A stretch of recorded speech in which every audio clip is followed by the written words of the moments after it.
Welcome to Making Action Happen with Sara Blackhurst. We're here to discuss public policy issues in our home state of Colorado and beyond. Making Action Happen is presented by Action 22. Find out more about our organization at action22.org. Now, here is your host, Sara Blackhurst. Hi, welcome back to Making Action Happen with Action 22. I'm Sara Blackhurst. And I'm Brian McCain. We're here to discuss all the issues that are most pressing for our Southern Colorado Action 22 communities. We have a whole lot to talk to you about today. In a few minutes, we're going to talk with Geoff Hier, who is the legislative liaison for the Colorado Rural Electric Association. And as you might imagine, there's a whole lot going on. If you've been watching the news, there's a whole lot going on in that arena right now, as far as energy and environmental lobbying and all these sorts of things. So we're going to be talking with him about that. Before we get into that, there's been a couple things going on this week, Brian. What's been foremost on what you've been working on? So this week, coming on, basically been, again, trying to do that membership drive, emailing people, pulling my contacts from my previous job, and just people I've met and worked with over the years, really trying to strive to hit the mark to make Action 22 the organization to go to in the region when it comes to the economic development, economic recovery post-COVID. So doing that. Also, as you slowly check our website, our Facebook, our now YouTube for the show. Right. You'll see improvements on that start to come in. It's a process, so I try to do it a little bit at a time, but you'll see kind of a new, almost a rebranding of some of the stuff that we have out there in the electronic world and internet world. So we're excited. We're excited about that. And I'm totally out of my comfort zone in everything that we're doing right now. And you've been pushing me in that direction. It's been a good thing. It's terrifying. But as I've been thinking about who we're really inviting to be Action 22 members, it's based on the leadership that they've shown, because all of the Action 22 members are leaders. They're all in their community. A lot of them are elected officials. A lot of them are organizations. We have some individuals that are members in their own right. We have county commissioners and counties and municipalities, all of those people, but they're all leaders. So when you're reaching out, it's really an invitation based on the leadership that we've seen from whoever the invitation's been extended to, right? Yeah, and I'm really approaching it as from the view of, Action 22 needs you. I'm approaching it like you need Action 22. So, right. So that's what I'm doing. I'm trying to identify those people and those organizations that really need to be a part of Action 22. Yeah. And it's, it'll benefit them, it'll benefit us.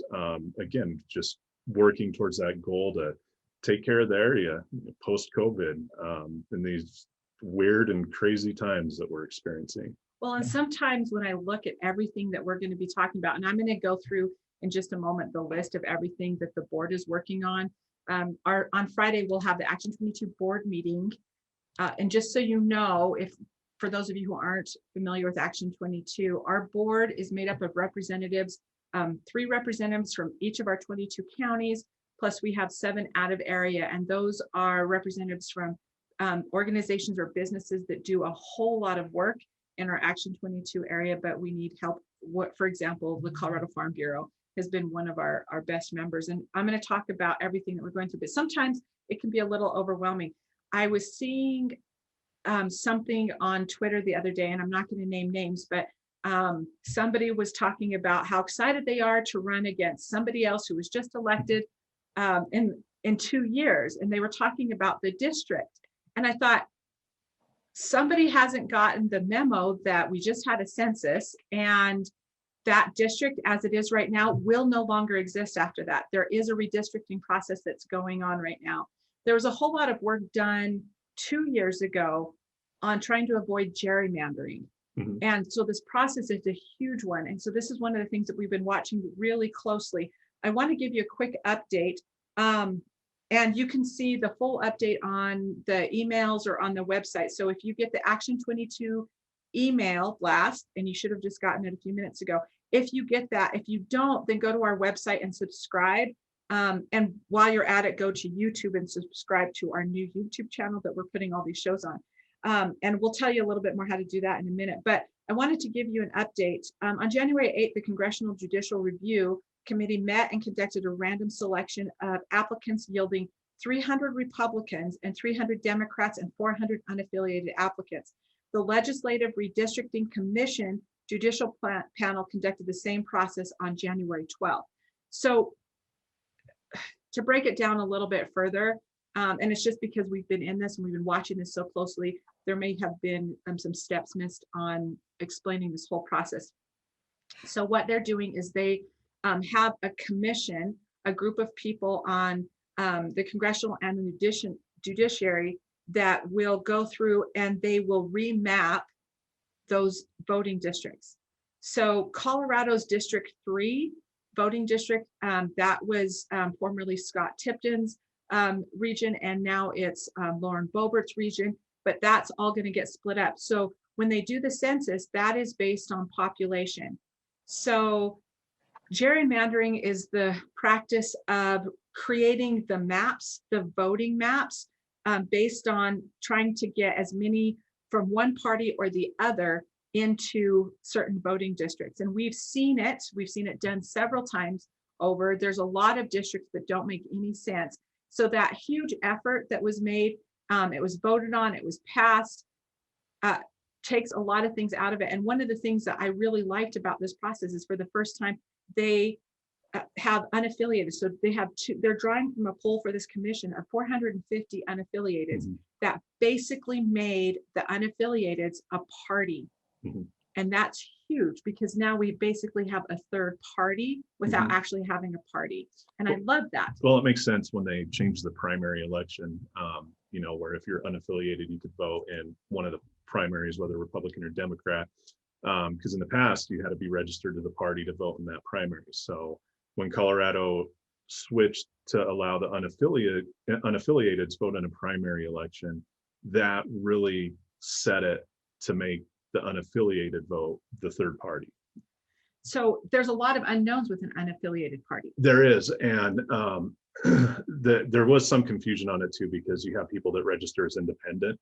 So they're not unaffiliated, they're independent. And a lot of the complaints that I heard from people in the beginning of this was, well, I'm independent, how come I couldn't vote? It's like, well, there's an independent party, but when you register unaffiliated, that means you're not part of any party. Right. And, just in the 3rd congressional district, it was a competitive district. I know that people say it leans more to the Republican side, but it's actually a third.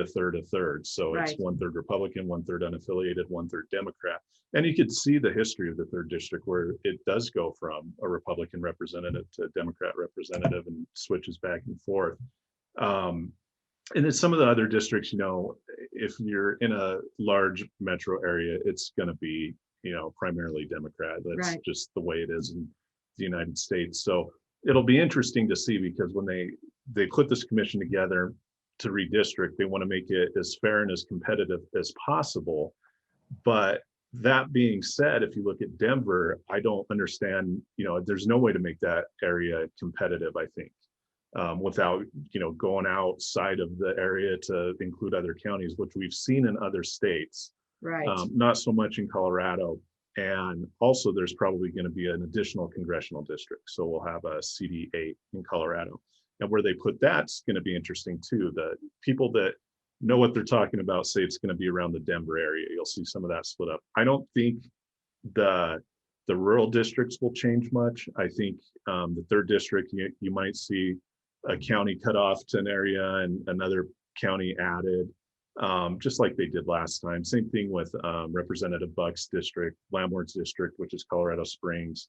I don't think you'll see much change, but there will be a change. Right. The population growth just isn't in those areas, and they do base it off of population. Now in the Denver area where everybody's moving, Douglas County, Denver, like that area, that's where you're going to see an interesting change of the districts, just to make up for everybody that's moving there and has moved there in the past 10 years. And it's been a huge amount. It's pretty shocking. So later on in another show, what we'll do is we'll go through really how the voting went, who voted where, and then sort of we'll give some ideas on what we think that those districts should look like. Of course, myself, and I'm putting this out to the universe, I would love for the Action 22 area to be its own congressional district. If I could have my way, that's how it would be. So I'm sure that that's not what's going to happen, but you know, a girl can always hope.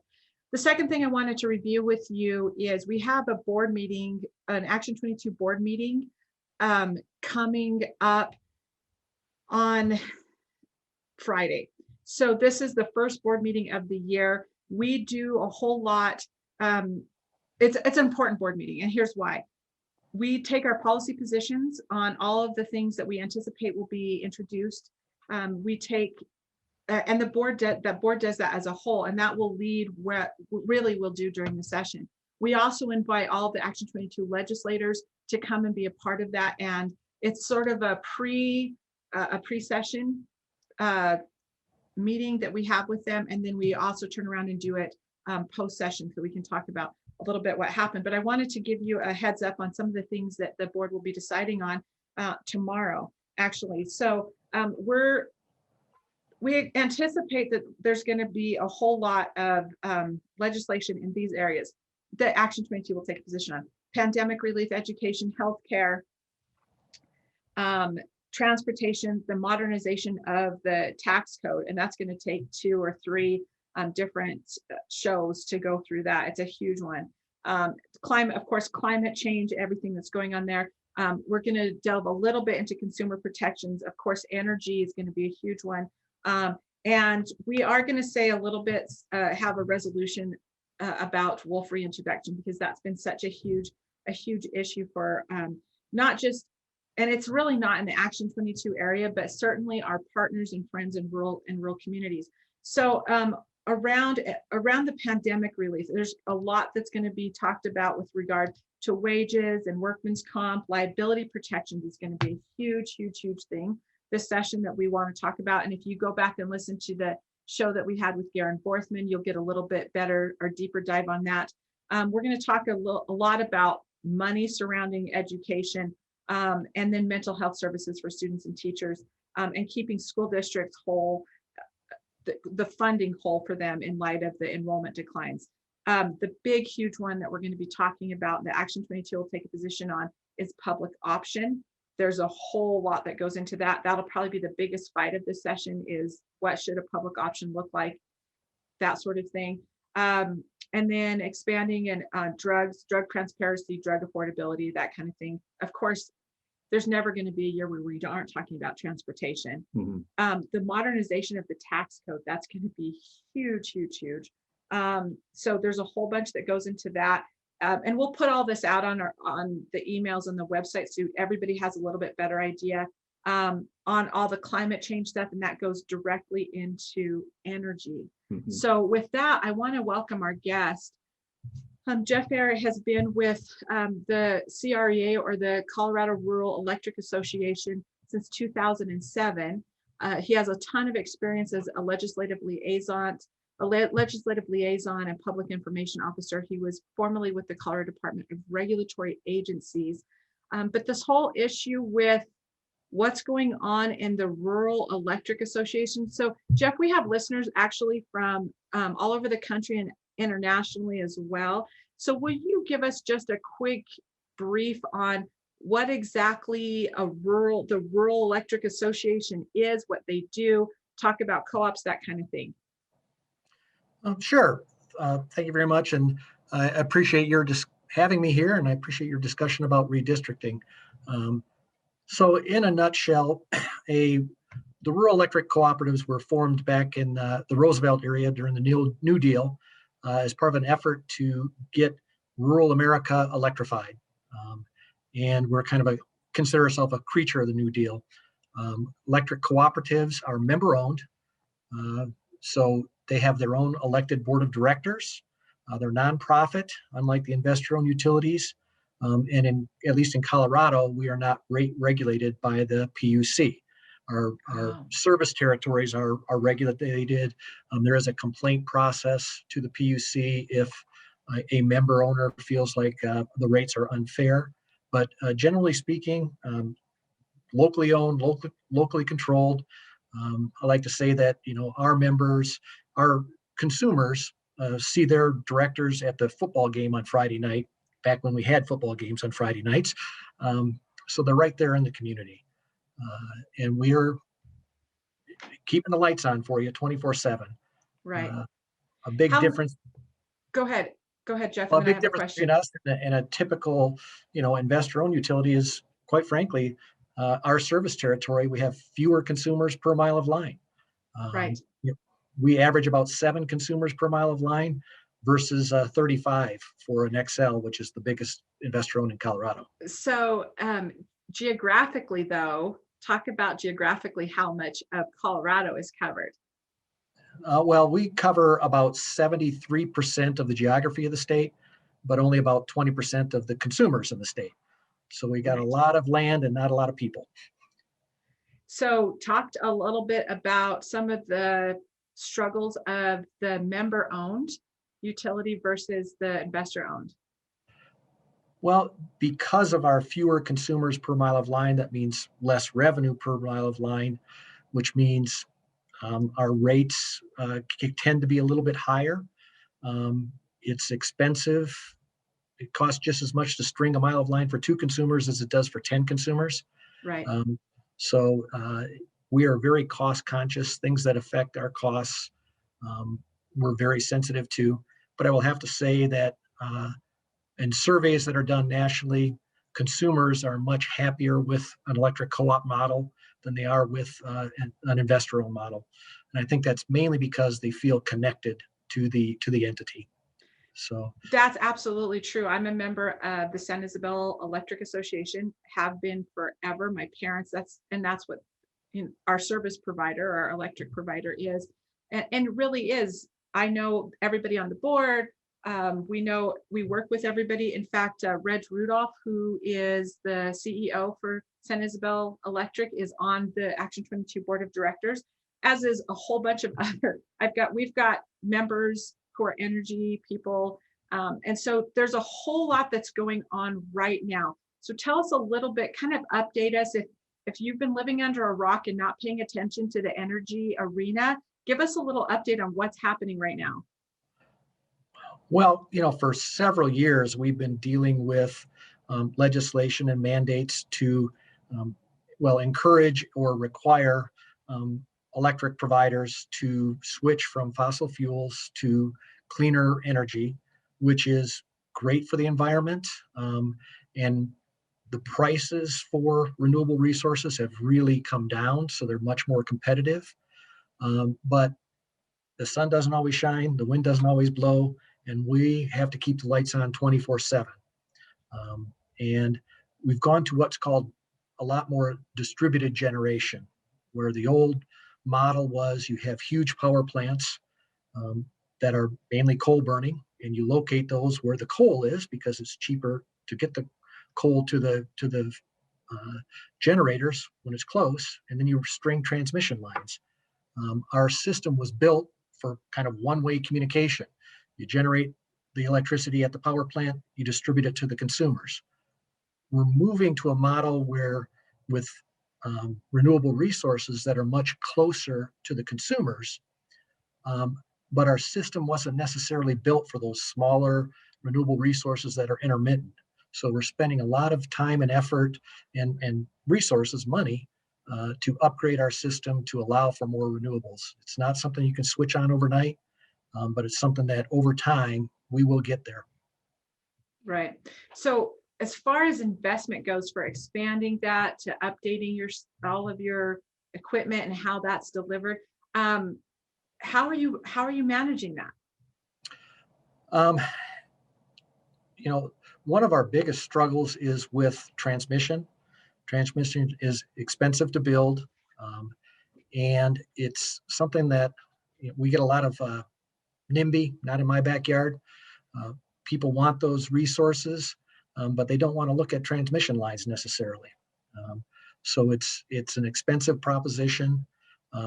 What we're really interested in, and there will be legislation this session dealing with what's called a regional transmission organization. And what that does is it takes a group of utilities and transmission owners and puts a kind of a single governance body over it. So what it, in theory and in practice in areas where they have them, you get a lot more efficient use of the existing transmission system without building. We're still going to have to build more, don't get me wrong, but without building more, you can use what everybody has more efficiently to bring down costs. Do you have an example of that? There, Southwest Power Pool, which covers, I think, 22 states. They're probably one of the older ones around here. And, they have reduced the cost for their consumers about 8% just by using their transmission system more efficiently. Now, some consumers are going to pay more, some are going to pay less, but it averages out those costs. When you're trying to, what we call wheel electrons across the wires, you pay a fee when you're using somebody else's transmission lines. And with a regional transmission organization, those fees are kind of flattened out a little bit and don't get pancaked on. So it becomes a much more efficient way to use the existing system. And then in building out, you kind of bid out that process so that you get a more efficient build, hopefully, as well. Right. So I have kind of a technical question. This is for my own education.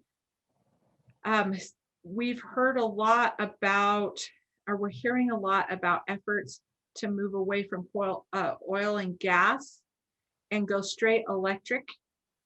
So my question to you on that is, can the grid support that huge boost on electric? That's a very good question, and it's really dependent on where you are. So certain areas of the state, the infrastructure just isn't there to make that quick switch. I'm guessing those are rural areas. And mainly our members in rural areas. You are correct.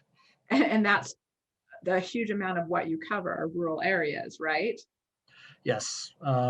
We do have co-ops that are up in the Denver metro area. They were rural at one point in time, but as the metro area has grown, they've grown into our service territories. But I think oil and gas is going to have to be around as a bridge fuel for many more years to come. Right. It can replace coal and it can be more cost effective, but we can't just go from a coal-based system to a renewable system overnight. We're going to have to transition. Which oil and gas is a key component to that. If you had to make this transition tomorrow, let's say you had, like they said, you don't have a choice, you've got to make this transition tomorrow. How would you answer that? We can't do it. Yeah, it can't be done overnight. Yeah. Does it feel to you, is it a little bit the sky is falling, or is it worrisome to you, or it's okay and we don't need to freak out so much about this big push to move away from oil and gas and coal simultaneously? It is concerning. I mean, we can manage it if it's done thoughtfully and you look at the time horizon, which I think we're doing right now. I know there are people out there who want it done overnight, and I can appreciate that they're very concerned about climate change and the environment, and those are very real concerns. But you have to plan things out and you have to transition smoothly. There's a lot of, and I'm not an engineer, but engineers can explain to you that, you need to keep a certain amount of voltage on a line. Otherwise, you start frying people's equipment in their homes, right, and they're not going to be real happy about that. So right. We need to be very careful about how we do this. From that perspective, what is CREA doing to try to drive a more thoughtful, careful approach? We participate in a lot of stakeholder meetings with groups, particularly when there's legislation. We work a lot in, as you know, in Colorado, we have term limits. So every time there's an election, we spend a lot of time educating new elected officials about what a co-op is and how electricity is generated, how it's transmitted, and how it's delivered to the end consumers. And it's a full-time job just keeping those people aware and educating them about what some of our challenges are. So we're going to go to the break in just a moment. I want to give you an opportunity right now to give a shout out to some of your members that are part of CREA. And then when we come back from the break, we want to talk a little bit about the needs as far as transmission goes. We hear that all the time and what's going to happen on the transmission. And so we'll come back to that, but just take a moment, if you will, to give a shout out to some of your members. Hey, I really appreciate it. We've got a lot of members that overlap with you. You mentioned San Isabel, but Southeast Power.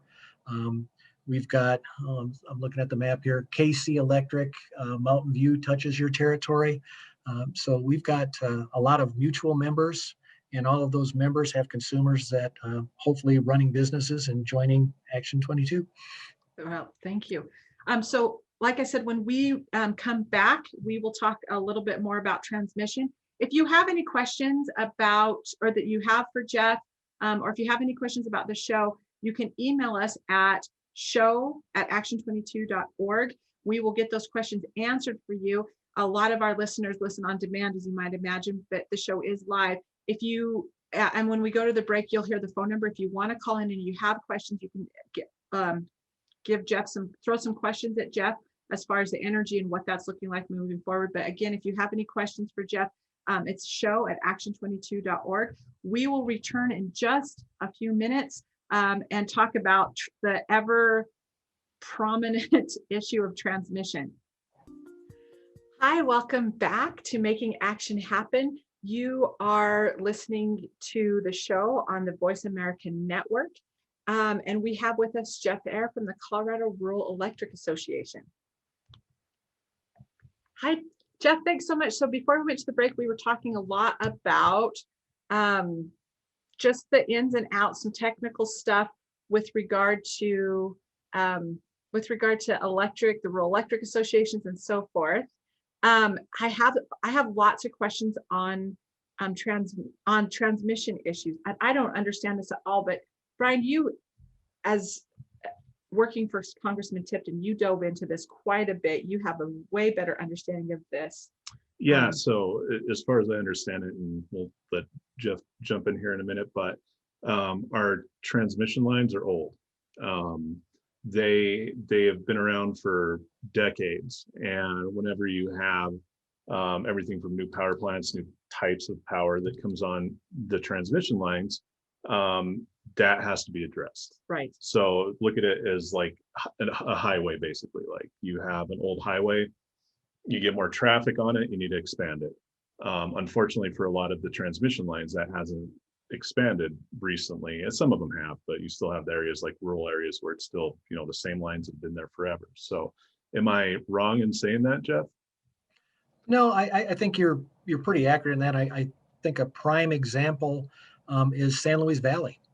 And what we like to do, what any electric provider likes to do, is to have redundancy built into your system.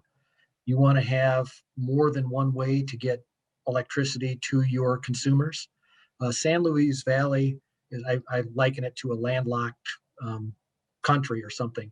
There's one transmission line going over Pancha Pass that serves the valley. There is no other secondary feed coming in. And San Luis Valley has some of the best solar resources in the country. But we don't have a capacity on that line to bring those solar resources to where the load is, to where the need is. So we've got this huge resource sitting down in San Luis Valley. Great economic development opportunity, by the way. But we don't have a way to, because of our aging infrastructure, we don't have a way to get that energy out of San Luis Valley and bring it up to where the consumers are. So that the aging infrastructure is certainly an issue. And with the infrastructure and new lines and a new improved grid, it's not as simple as just building a new line. From the cost of it is obviously going to be expensive, but on top of that, you have jurisdictional issues. Whereas you go through a county, you go through a city, you go through the state, you go to federal land, you go through state land. And I know it must be just a nightmare having to run a new line across the state of Colorado. I'm sure just the permits alone. Well, for us, for any provider, the first step is going to the Public Utilities Commission to get permission. You have to demonstrate that there's a need for the line, which is, a lot of cases fairly straightforward. But you're exactly right. Once the PUC says, yes, we agree that you need to get a line to get uh, energy from point A to point B, you have individual counties with land use that you need to get permission from. If you're going across federal lands, that's even more Mhm. bureaucratic red tape to deal with. And then there's the cost of building. Once you finally get all those permits and everything in place, it can take, um, a decade by the time you start the process, identifying where you think you need a need and going through the whole process before you finally get a line built. It can take, 6 to 10 years. And I know on a federal level, the delegation of Colorado and a lot of the Western, Midwestern delegation, they really kind of looked at a streamlining process for the permitting on federal lands. I know there was a small hydroelectric bill that was signed into law that basically streamlined that process. Whereas, instead of having 12 permits to put up a hydroelectric plant, now you have one. There's no need to apply for the same permit 10 times at the same area. As far as a state level and legislation and even federal, have you seen any push to streamline that process, to speed it up, to make it easier, more efficient? There's been a lot of efforts, and I tell you, some counties are better to work with than others. They will hold joint hearings to try to streamline and make it easier. It hasn't happened that much in recent times, but there would be times where you would have one county say, we want you to use this route, and the county adjoining it would say, no, we prefer you use this route. And if where they want you to start your lines are 8 or 9 miles apart, it doesn't work real well. But it's gotten a lot better. There's a recognition that we need to work collaboratively, Mhm. and I'm pretty pleased to say that it's still complex, but it has gotten a little bit easier. One of the main issues that still exists is, the landowners and people in the communities. As I said earlier, it's not in my backyard. We want you to build this transmission line, but I don't want to look at it. So put it in somebody else's view shed, not mine. That's the curse of especially in Colorado, rural Colorado. It's I move here, I have this view, I need power, but I don't want to see the line, so put it in my neighbor's yard so I don't have to look at it. Exactly. Yeah, I can see how that could get frustrating. And like you said, everybody does seem to work collaboratively on this. They have to, but have you seen an increase in that? Like, are counties, jurisdictions, even people, like, in the time we're living in, our big message is we're in this together. We have to find a solution together and work collaboratively. And you have seen it. Have you seen the attitudes get better, for lack of a better term?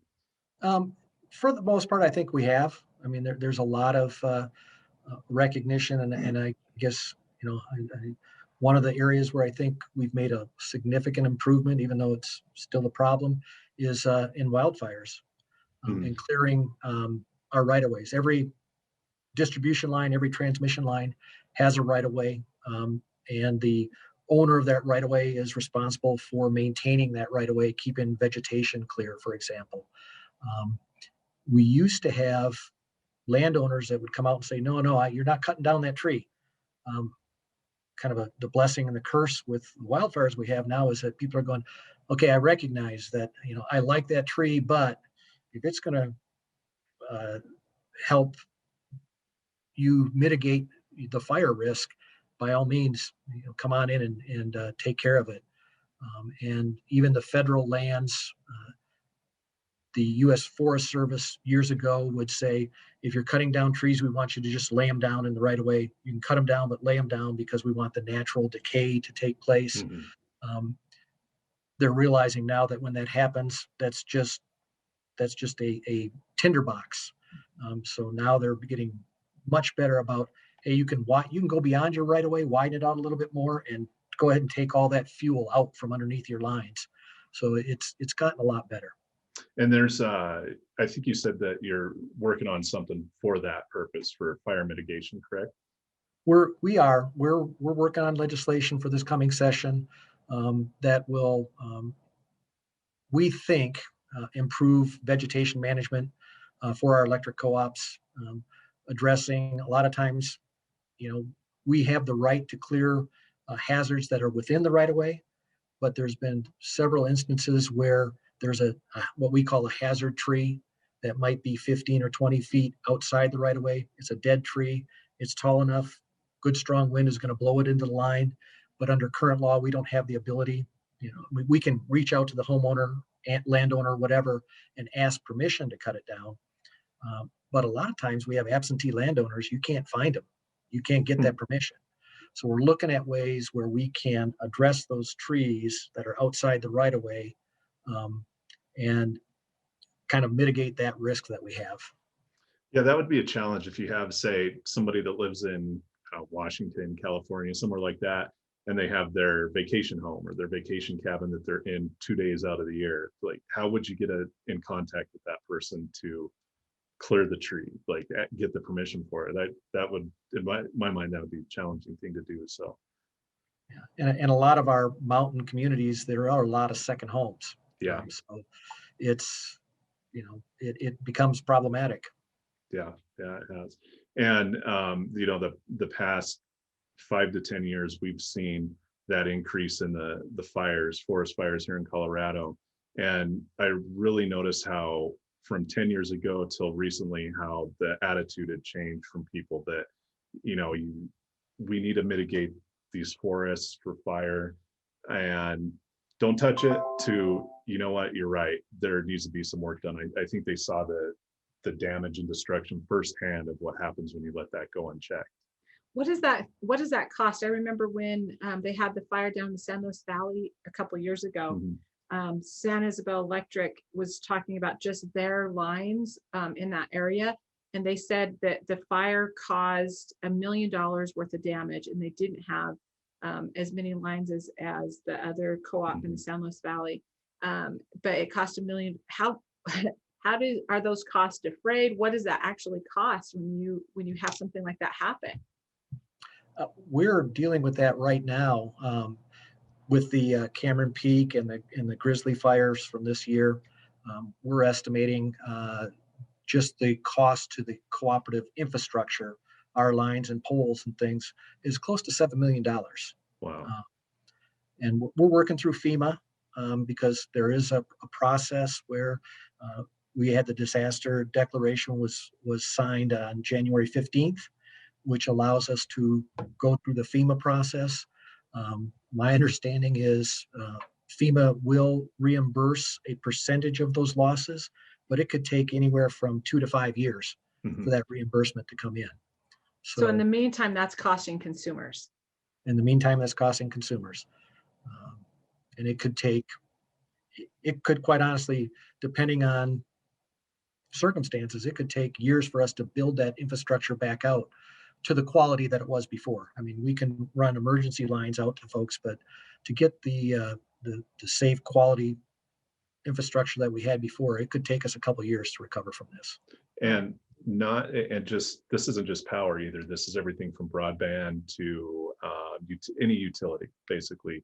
It costs a lot of money and it does a lot of damage. And going back to the valley, when you have one line in and out, that goes down, then what do? Like, you'll have people without power for a while. And also with the grid, if a section of the grid's hit, we always read that something happens across the country and knocks out power 2 states over just because the infrastructure. And I don't think people realize that the cost and damage that a fire can do when it comes to this. And the fires aren't good. Wildfires aren't going away anytime soon. No, and it's not my area of expertise at all, but you hear all the time, and it's very true. The watersheds are in high risk, not damage from the fires, but once all of the trees and vegetation around those watersheds are gone, you've got runoff, you've got all kinds of issues. So that's one of the first things that needs to be done post fire in terms of recovery, is how to address protecting the water. And that's a huge thing, because if you don't if you don't live in Colorado, if you're not from Colorado, you probably don't understand this. Water in Colorado is a huge, huge, huge issue. We were really excited, and you've heard it said on the show before, that we have Cleve Simpson from the San Luis Valley, who's a water guy, and he is now one of their state senators. But we need so much more expertise on the water front. Phil Weiser, who's our AG, has been working on this a lot. But that whole fire, that infrastructure, all of those play in together. But for Colorado, that watershed is huge, huge, huge issue, because we have no water coming into Colorado. The only two states in the union that don't have water flowing into it are Colorado and Hawaii. Everybody else has water flowing in, and it's a constant worry and threat for every aspect of the state on every single level on those. So let's, Geoff, let's talk about, is there any other legislation that you guys are working on for the coming session for Colorado? Oh, there's a ton of legislation that we're aware of and working with various legislators on. I think one that is interesting is building performance standards. There's legislation out there in discussion stages. I don't have language yet, but Right. from what I understand, the governor's energy office and others are working on a bill where buildings over a certain size, and right now they're talking about 50,000 square feet, will all of their utility usage information will be consolidated into a third-party vendor, and then they're going to do what they're called benchmarking. So they're going to say, given this type of building, here's what the average energy usage is. If you're a below average building, you're going to be given a period of time, 3 to 5 years, to improve the efficiency of your building to bring it up to above that 50% mark. And then, of course, those buildings that are now 50% are going to be below. So it's an ongoing improvement in terms of energy efficiency for these larger buildings. And I would assume the goal is that once you start getting these 50,000 square foot buildings in, you move it down to 30,000 square feet buildings and keep trying to improve the efficiency, which is one way to reduce carbon emissions, which is the ultimate goal.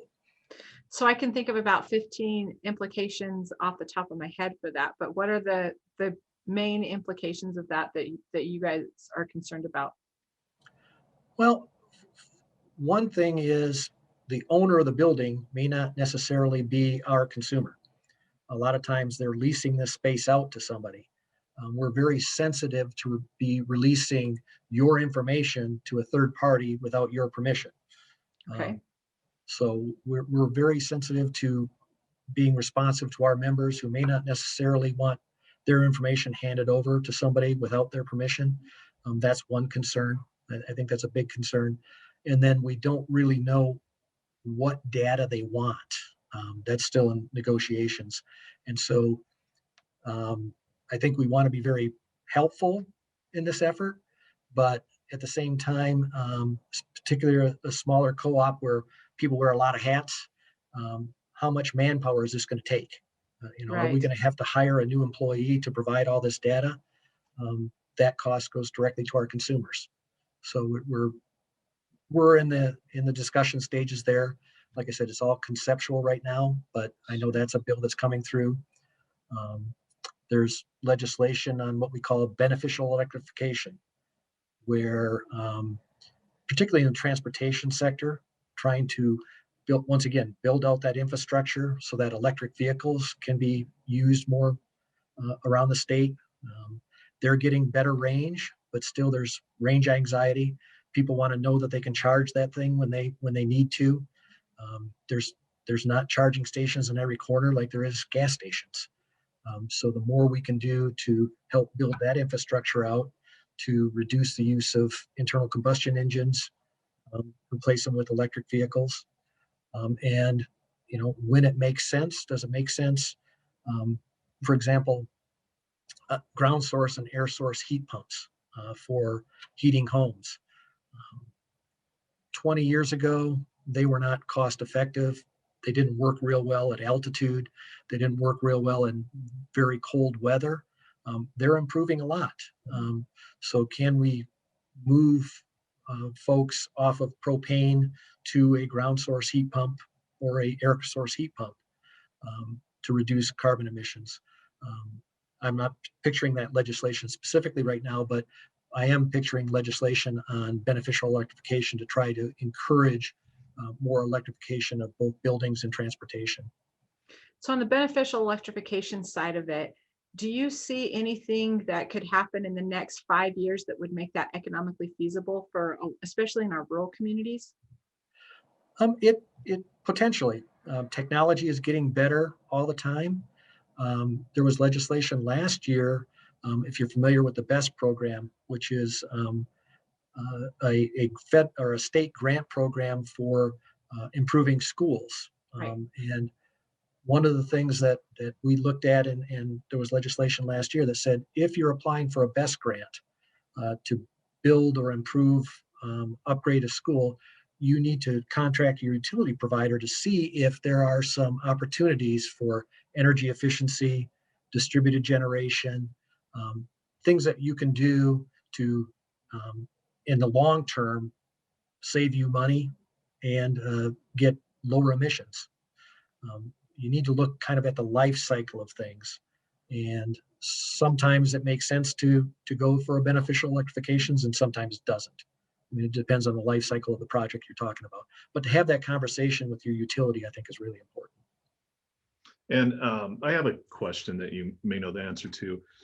During the COVID pandemic, we're seeing people that lose their jobs, unable to make the bills. Are there some programs out there that you know about that can help people and assist them during these times if they may not be doing too well? Well, Energy Outreach Colorado is a phenomenal resource to help pay utility bills. They've been around for decades. All of our co-ops have programs to assist people in their utility bills or refer them to local resources. It is an issue with people getting unemployed. And I think, it's even as things come back, and you would know better than I, a lot of these small businesses that are struggling are not going to come back, and the people that are employed in those businesses are going to be struggling for a while. Yeah, and even the ones that do come back, they're going to be playing catch up for a while afterwards. So a long time. And that, brings up another topic as we start talking about transitioning from fossil fuels to renewable energy, closing down coal plants, closing down coal mines, the just transition. mhm. There was legislation passed and they created this, what they're calling the Office of Just Transition, which Yes. is designed to help those communities that are impacted. But there's no funding for that office. So Yeah, um, it's there are job opportunities in renewable resources, but they're not necessarily where the people are losing their jobs. yeah. So we need to be very cognizant of what some of these policies are doing to folks who live in rural areas. You can't just replace some of these jobs overnight. Or at all. Yeah, and even some of the programs that are out there that help people transition into the renewable energy sector or something similar. Like you said, they're not where they live right now, and it's tough to move across the state. Go from the West Slope to the Front Range. It's a big deal. It's a big deal. Yeah. And we know that there's going to be some of those jobs here, but Mhm. the whole all of our friends over on the Western Slope are really, really worried about this. So as we're wrapping up, two questions for you. One is there any bright spots that you see? Is there anything that you're excited about or anything that you're really looking forward to? Like, we're getting this figured out. Well, there are a lot of things that I think we're viewing positively. The cost of renewables are coming down. We're looking at new technologies. Costs are coming down. So we start looking at pairing some renewable resources with some battery storage, and not necessarily battery storage. I saw some folks talking about pumped hydro as a resource for storage. People think all the time that batteries, but what do you define as a battery? We've got 2 pump storage projects in Colorado, and what that is you've got 2 reservoirs, one at a higher elevation, one at a lower elevation. When energy is cheap, you pump the water from the lower reservoir up to the higher reservoir. And when there's demand, you run it through a turbine back down to the lower reservoir. It's ingenious, and it's cost effective in certain circumstances. Sure. So we're looking at projects like that. Microgrids are exciting, and that's where you can take a specific geographic area, and if there is, as we were talking about earlier, a large power outage, perhaps you can island a certain area, and they've got some distributed resources within that microgrid that can keep that specific area still energized while the rest of the surrounding area is dark. So there's some positive things there. One thing that we haven't talked about is several of our co-ops are involved in broadband. We mentioned communications. The COVID has really brought to light, and we knew it was an issue. You knew it was an issue for a long time, that rural areas don't have the same access to broadband as metro areas. And that's something that I'm very proud to say that my members are stepping up and providing that service to your members. Right. So right. So I'm going to leave it with the final. Can I ask it? Go for it. Okay. I'm going to ask you probably the toughest question I'll ask you today. And that is, when are we going to be ready to start talking about nuclear power plants? You have 30 seconds to answer. When are we going to actually start talking about this for real? There's a lot of research and interest in small modular nuclear facilities, which I think, this personal opinion, are going to happen at some point. And these would be, the typical huge power plants that are, 500 megawatts. I don't think you're going to see one built in the United States anytime in the near future. But I really am very impressed by the what they're calling the modular nuclear reactors that are much smaller. And we know they can be built. We've got nuclear powered submarines. We've got nuclear powered aircraft carriers. Absolutely. So in another time, we're going to have a real conversation about it, Geoff, and we'll do that later. But that's our show for today. We thank you so much for being with us. Thanks, Geoff. Thanks for letting us throw some tough questions at you. Please give our affection and admiration out to Kent Singer, who's your boss, and we appreciate you being on the show today. We will be back next week with Senator Michael Bennet. Finally. So tune in for that. We'll see you guys next week.